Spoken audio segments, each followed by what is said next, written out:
Masya Allah, dalam video kali ini Ustadz Khalid Basalamah menjelaskan kepada kita semua kenapa Allah Subhanahu wa Ta'ala tidak bisa kelihatan.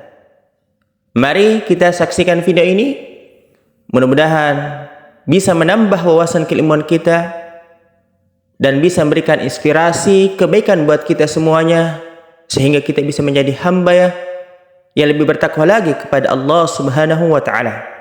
Selamat menyaksikan. Barakallahu fikum. Lalu kenapa Allah tidak kelihatan? Jawabannya teman-teman sekalian ada pada saat kita awal sholat. Waktu kita mau sholat, kita mengatakan Allahu Akbar.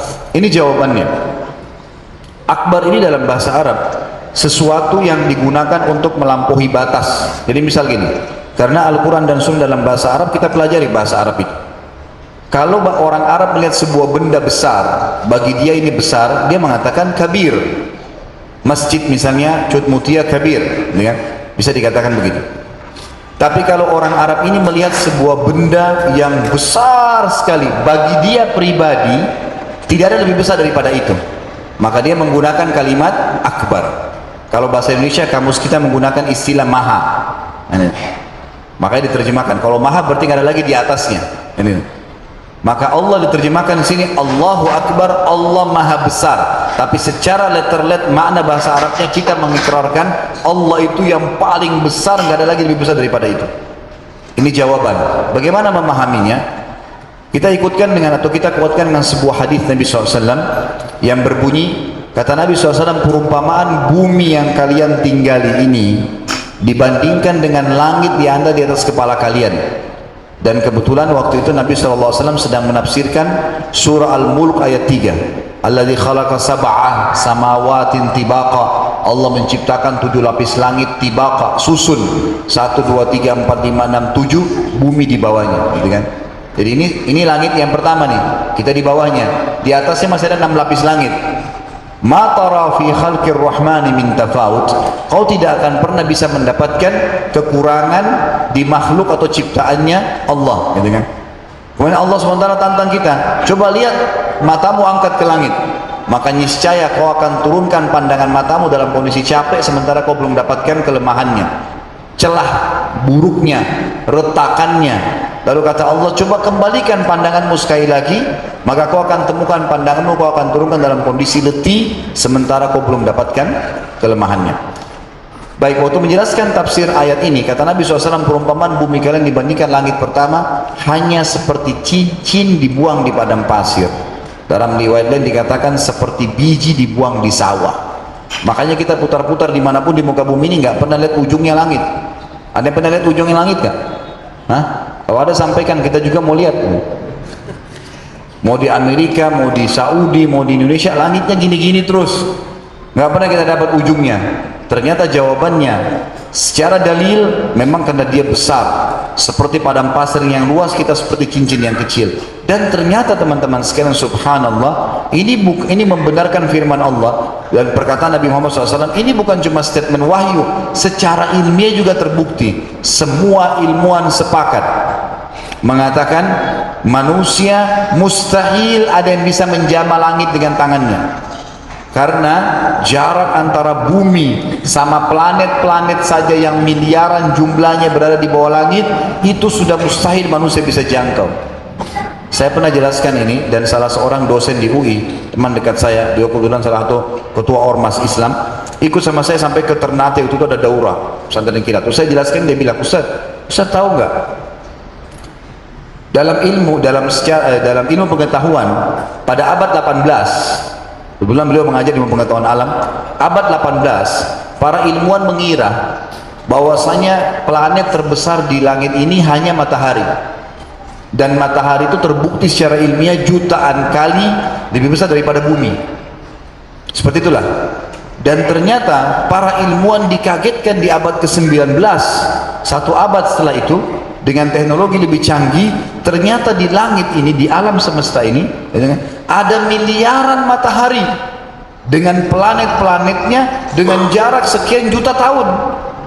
Jadi ternyata bukan cuma matahari ini satu nih, ada banyak matahari miliaran jumlahnya dengan planet-planetnya, dan jaraknya sudah sekian juta tahun, lebih jauh lagi. Artinya teman-teman sekalian, bintang-bintang yang miliaran jumlahnya ini semua berada di bawah langit pertama.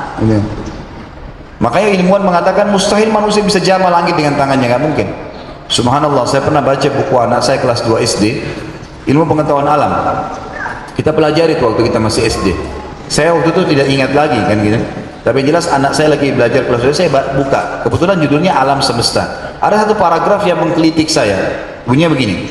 Jarak terbukti secara ilmiah, jarak antara bumi sama Pluto, yang satu matahari sama kita nih, planet sama Pluto, jaraknya secara ilmiah 274 tahun kecepatan cahaya.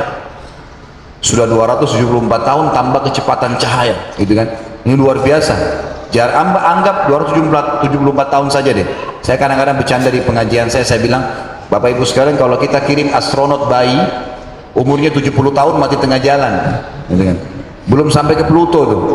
Itu baru satu matahari dengan kita. Bagaimana dengan yang lain-lainnya nih? Tentu teman-teman yang tahu tentang ilmu pengetahuan lebih dalam masalah ini, gitu kan? Jelas ini luar biasa faktanya. Tapi semua itu berada di bawah langit pertama. Kata Nabi SAW, di atasnya ada langit kedua. Besarnya langit kedua itu digabung antara bumi sama langit pertama hanya seperti cincin dibuang di padang pasir. Di atasnya langit ketiga, langit kedua, satu dan bumi digabung tiga-tiganya seperti cincin dibuang di padang pasir. Langit keempat, langit 3, 2, 1 dan bumi seperti cincin dibuang di padang pasir. Langit kelima, 4, 3, 2, 1 dan bumi seperti cincin dibuang di padang pasir. Sampai langit ketujuh, 6, 5, 4, 3, 2, 1, 6 lapis langit dan 1 bumi dibanding dengan langit ketujuh seperti cincin dibuang di padang pasir. Di atas kepala kita semuanya. Pertanyaannya, kita berada di mana? Ini luar biasa, seperti padang pasir yang luar biasa luasnya gitu. Jadi kita seperti debu yang lebih kecil lagi daripada debu di padang pasir itu. Yang terjadi teman-teman sekalian, kita punya rukun iman namanya, kita beriman. Termasuk iman pertama tentang Allah. Yang kedua iman apa? Rukun iman yang kedua? Saya kira nggak tahu, kalau nggak tahu saya keluar dari masjid. Iman kepada malaikat, makhluknya Allah yang jumlahnya sangat banyak dan postur tubuhnya jauh lebih besar daripada manusia, gitu kan? Langit itu yang 7 lapis teman-teman sekalian, tempat dihuni oleh malaikat. Makhluknya Allah paling banyak bermarkas di situ, bertempat. Sampai kata Nabi SAW, di langit ke-7 ada sebuah rumah namanya Baitul Ma'mur. Surah At-Tur menjelaskan itu. Tempat tawafnya para malaikat. Kalau kita di bumi ini Ka'bah untuk manusia sama jin, kalau di langit ke-7 itu malaikat, Baitul Ma'mur. Surah At-Tur kalau nggak salah ayat 5 atau ayat 6 nya menyebutkan wal Baitul Ma'mur, gitu kan?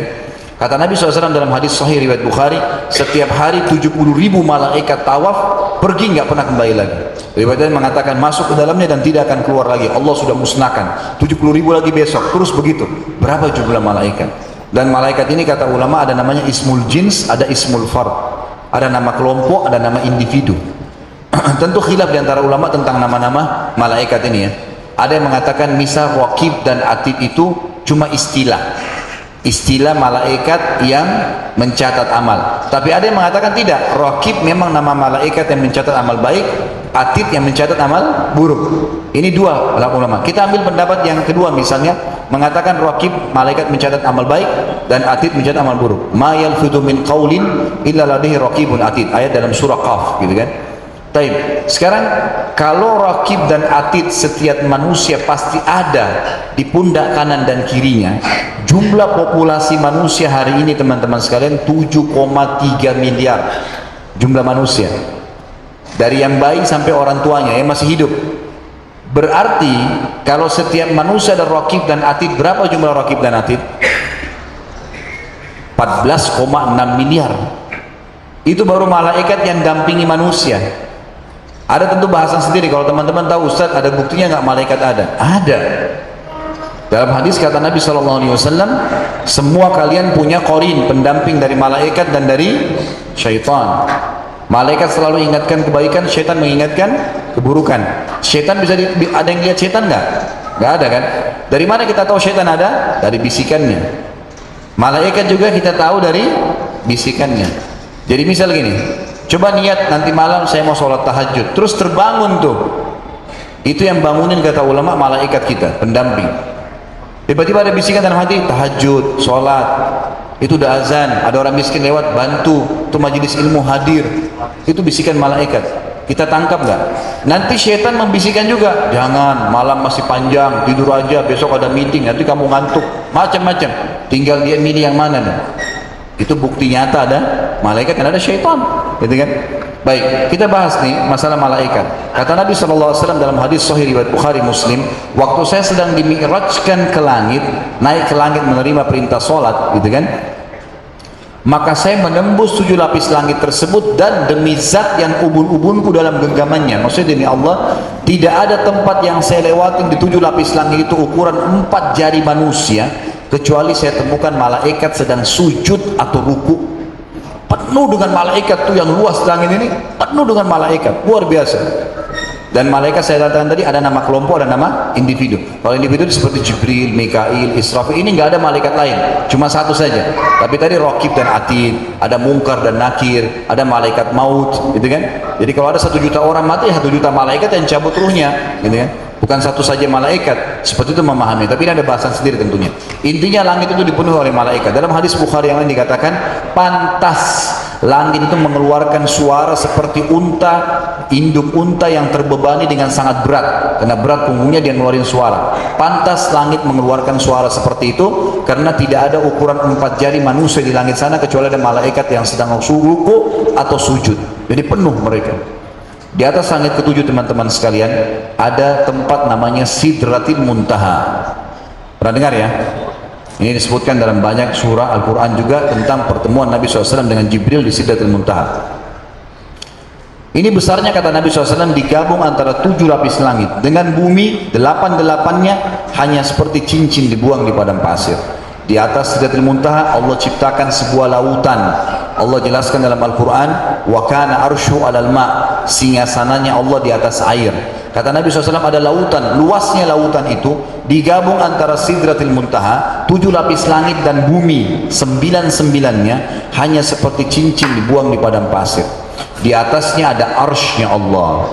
Arsy-nya Allah ini singgasana Allah, besarnya kata Nabi SAW digabung antara lautan tadi, Sidratil Muntaha, 7 lapis langit dan bumi, 10-10-nya hanya seperti cincin dibuang di padang pasir. Itu di bawah arsy-nya Allah. Dan kata Nabi SAW, Allah di atasnya akbar, Allah lebih besar. Teman-teman, saya kuatkan dalilnya dengan ayat yang sering kita baca untuk mengusir syaitan. Ayat apa? Ayat kursi.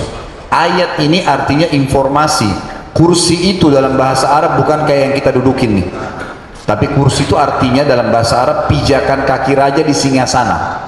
Jadi kalau raja mau naik singgasana ada pijakan kaki, itu bahasa Arab, artinya itu bahasa Arabnya kursi. Jadi ayat kursi artinya informasi tentang pijakan kakinya Allah di singgasana. Apa yang kita sering baca? Wasi'ah. Wasi'ah itu artinya telah menutupi, telah meluasi.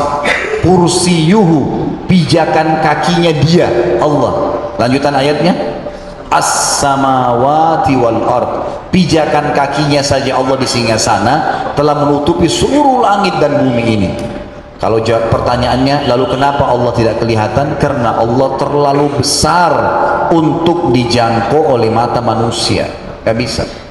Kita lihat matahari aja, coba lagi terang seperti ini, lagi panas, kita lihat setengah jam mungkin bisa buta matanya. Gak bisa lihat cahaya.